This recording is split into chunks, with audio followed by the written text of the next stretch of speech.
우리보다 먼저 가셔서 우리를 인도하시는 우리 주님과 함께 9월의 이 한 달도 승리하는 우리 성도들 되기를 예수님의 이름으로 축원합니다. 아멘. 말씀을 우리 나누기에 앞서서 여러분 가지고 계신 이 주보의 담임 목사 칼럼란을 여러분 한번 보시겠습니까? 네, 주보 겉지에 있습니다. 수상 스포츠 가운데 조정 경기가 있습니다. 노를 저어 배의 속도를 겨루는 경기로 8개의 노를 사용하는 셀 종목과 2개나 4개의 노를 사용하는 스컬 종목으로 나뉘며, 셀 종목의 경우 약 18m 길이의 배에 8명의 선수가 일렬로 앉고 키잡이 한 사람이 선수와 마주보고 앉게 됩니다. 출발 신호가 떨어지면 키잡이의 구령과 작전 지시에 따라 8명의 선수는 힘차게 노를 젓고 물살을 가르며 결승점을 향하여 쏜살같이 달려가는 것입니다. 새로운 9월이 시작되었습니다. 주님이 키잡이 되시고 우리들은 선수들이 되어 힘찬 노저움으로 승리하는 9월이 되기를 기원합니다.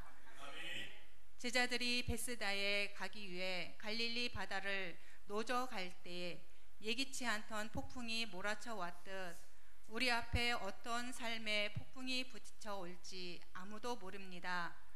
그러나 주님과 함께 힘찬 노저움이 있을 때 우리의 목적한 그곳에 넉넉한 이김으로 이르게 될 것입니다.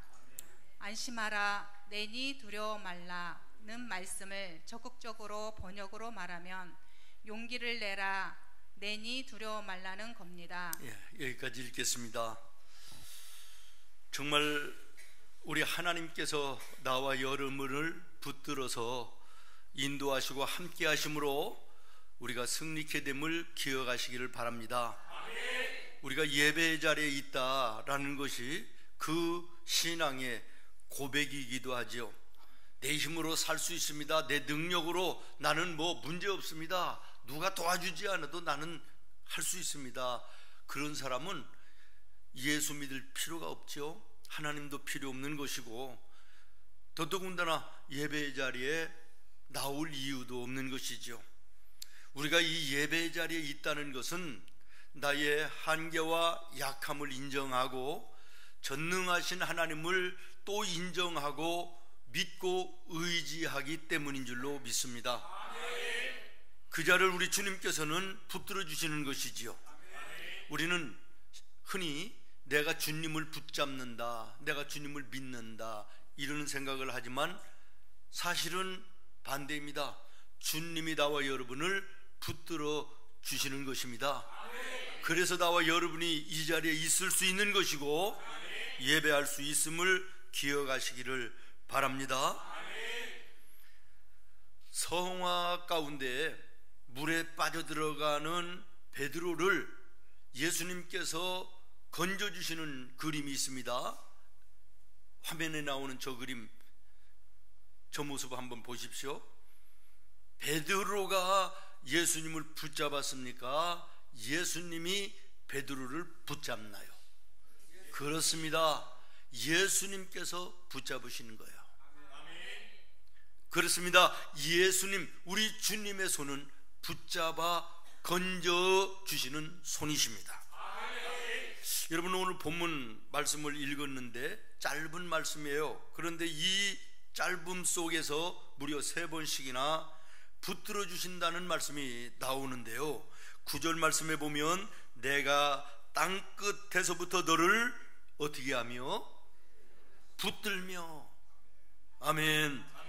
10절입니다. 참으로 나의 의로운 오른손으로 너를 어떻게 하리라? 붙들리라.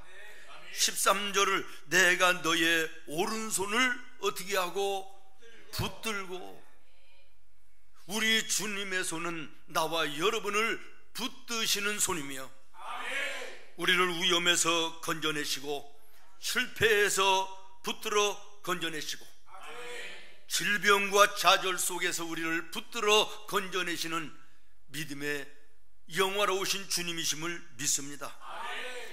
지난 우리 교회의 역사를 조용히 뒤돌아보면 때마다 붙들어 주시고 건져 주시고 함께 하셨던 그 주님의 손길이 너무나도 감사합니다.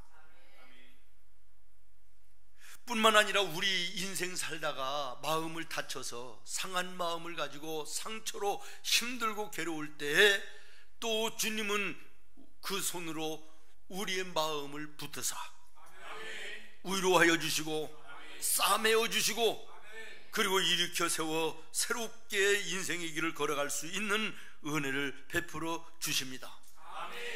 우리가 세상을 살아갈 때 예기치 않았던 그 그림에서 보았던 것처럼 풍랑을 만나서 참 두려움 속에 빠져 들어가는 절대절명의 위기를 만날 때가 얼마나 많이 있습니까? 여호수아서 1장 9절 말씀에 보면 가나안을 앞에 놓고 여리고성 전쟁을 앞에 놓고 두려워 떨고 있는 여호수아를 향하여 하나님께서 이렇게 말씀하십니다. 내가 내게 명령한 것이 아니냐. 강하고 담대하라. 두려워하지 말며 놀라지 말라. 내가 어디로 가든지 내 하나님 여호와가 너를 함께 하느니라 하시니라. 붙들어 주신다는 게 오늘 본문 말씀에도 내가 의로운 오른손으로 너를 붙들리라. 너를 해하는 자, 너를 욕하는 자, 너를 비판하는 자 두 번 다시 못 보도록 내가 그들을 멸할 것이며 내가 너를 붙들어 위험 속에서 전쟁 가운데 내가 구원하고 일으켜 세워주리라고 하는 주님의 음성인 것입니다. 오늘 이 아침 예배하는 나와 여러분, 예배를 통하여 말씀을 통하여 이 주님의 음성을 듣는 아침 되기를 예수님의 이름으로 축원합니다. 육신이 약합니까? 믿음이 부족해서 답답하십니까? 생활이 곤고하여 염려하십니까? 붙드시는 주님의 손을 의지하시기를 바랍니다. 의지할 때 외면하지 아니하시고 누구든지 붙들어 건져내시는 놀라운 주님의 은혜의 손길을 체험하게 될 것입니다. 이사야서 59장 1절에 보면 이런 말씀이 있습니다. 여호와의 손이 짧아 구원하지 못하심도 아니요 귀가 둔하여 듣지 못하심도 아니라. 다시 말하면 주님의 손은 구원하시는 손이라는 거예요. 구원은 영과 육을 아우르는 블레싱의 구원을, 축복을 말씀하시는 줄로 믿습니다. 구원의 손.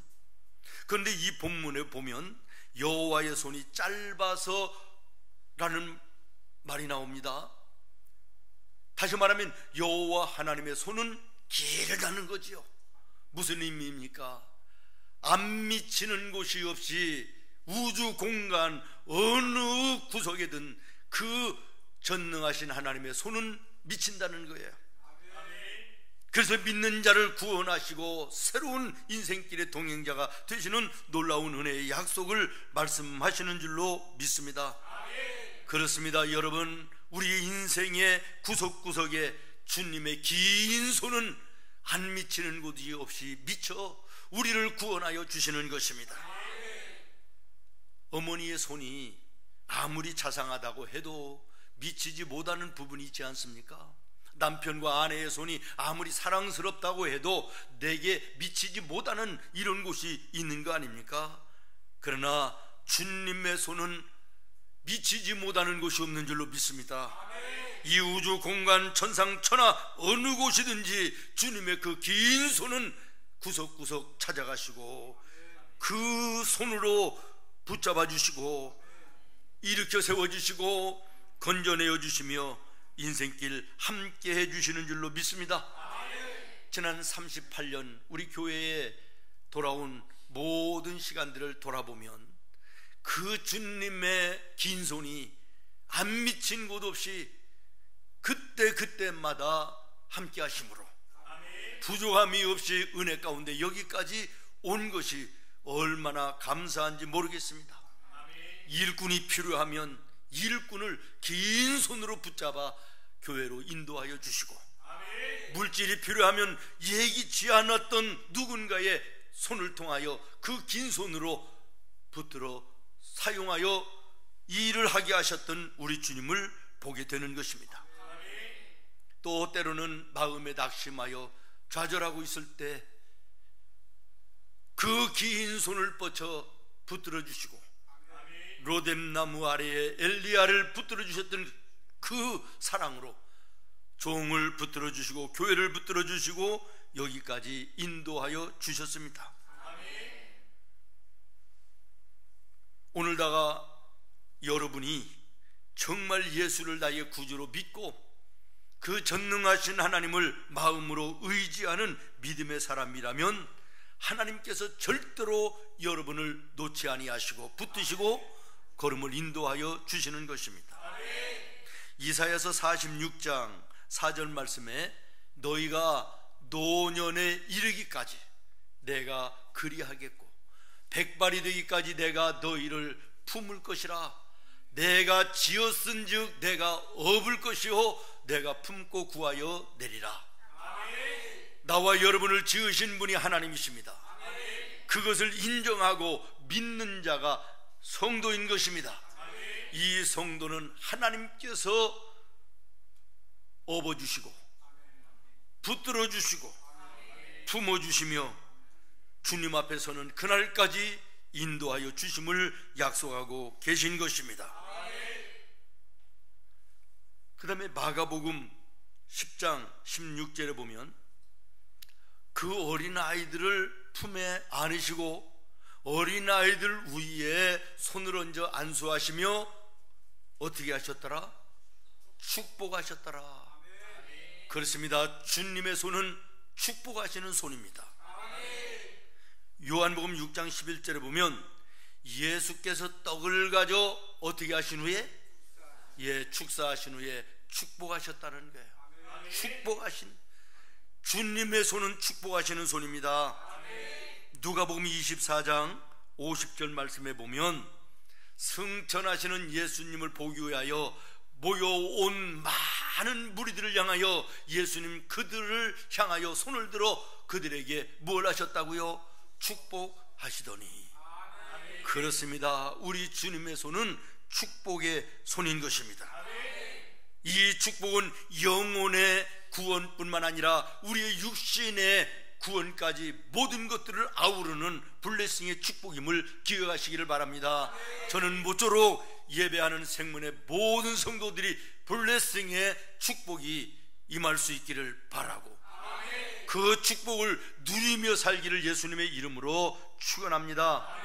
그 다음에 누가복음 24장 30절 말씀에 보면 그들과 함께 음식을 잡수실 때 떡을 가지시고 어떻게 하셨다고요? 축사하시고 축복하시고 떼어 그들에게 나누어 주셨더라. 아멘. 다시 말하면 우리 주님의 손은 나누어 주시는 손입니다. 뺏어가는 손이 아닙니다. 주시는 손이라는 거예요. 세상이 나를 향한 손은 생각해 보십시오. 내게 뭔가를 주고자 하는 손보다는 내게 있는 것을 뺏어가자고 하는 손들이 너무나도 많이 있지 않습니까?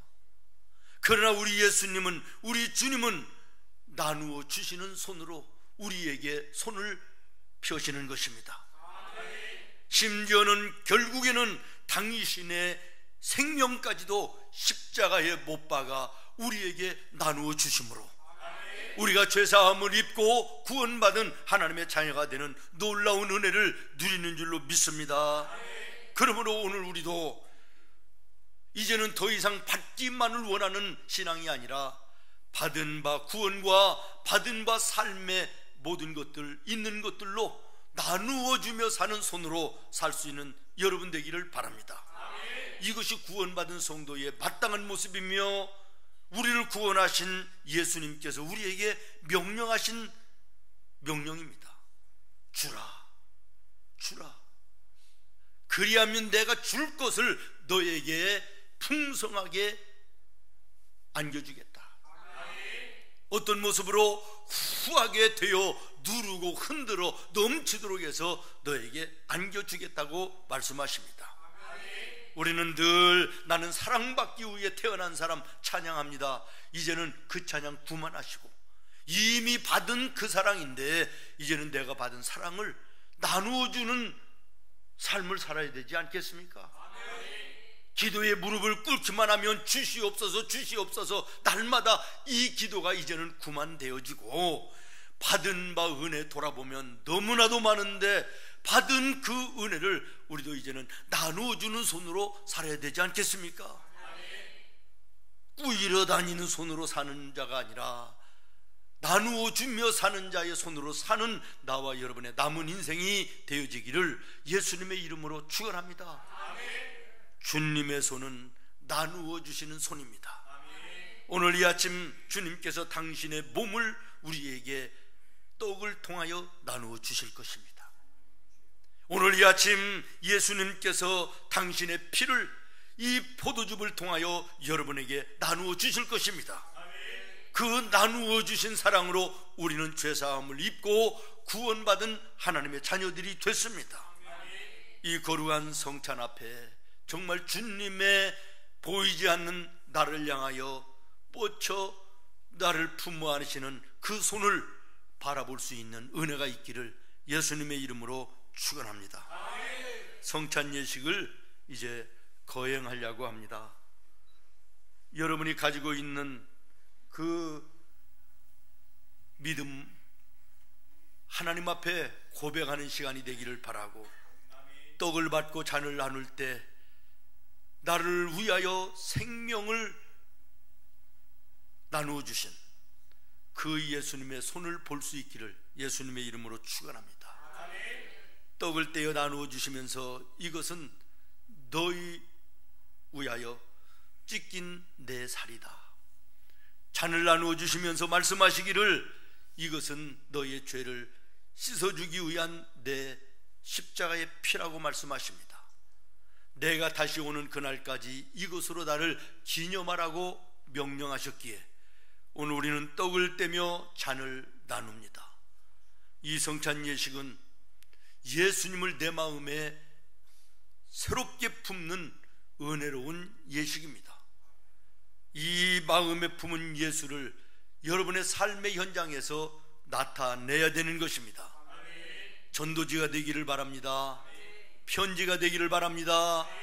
예수님의 향기가 되는 삶을 살아야 될 것입니다. 세례를 받은 분만이 떡을 떼고 잔을 나눌 수 있습니다마는 세례를 받았다 할지라도 마음의 준비가 없는 분은 성찬에 참여하면 안 됩니다.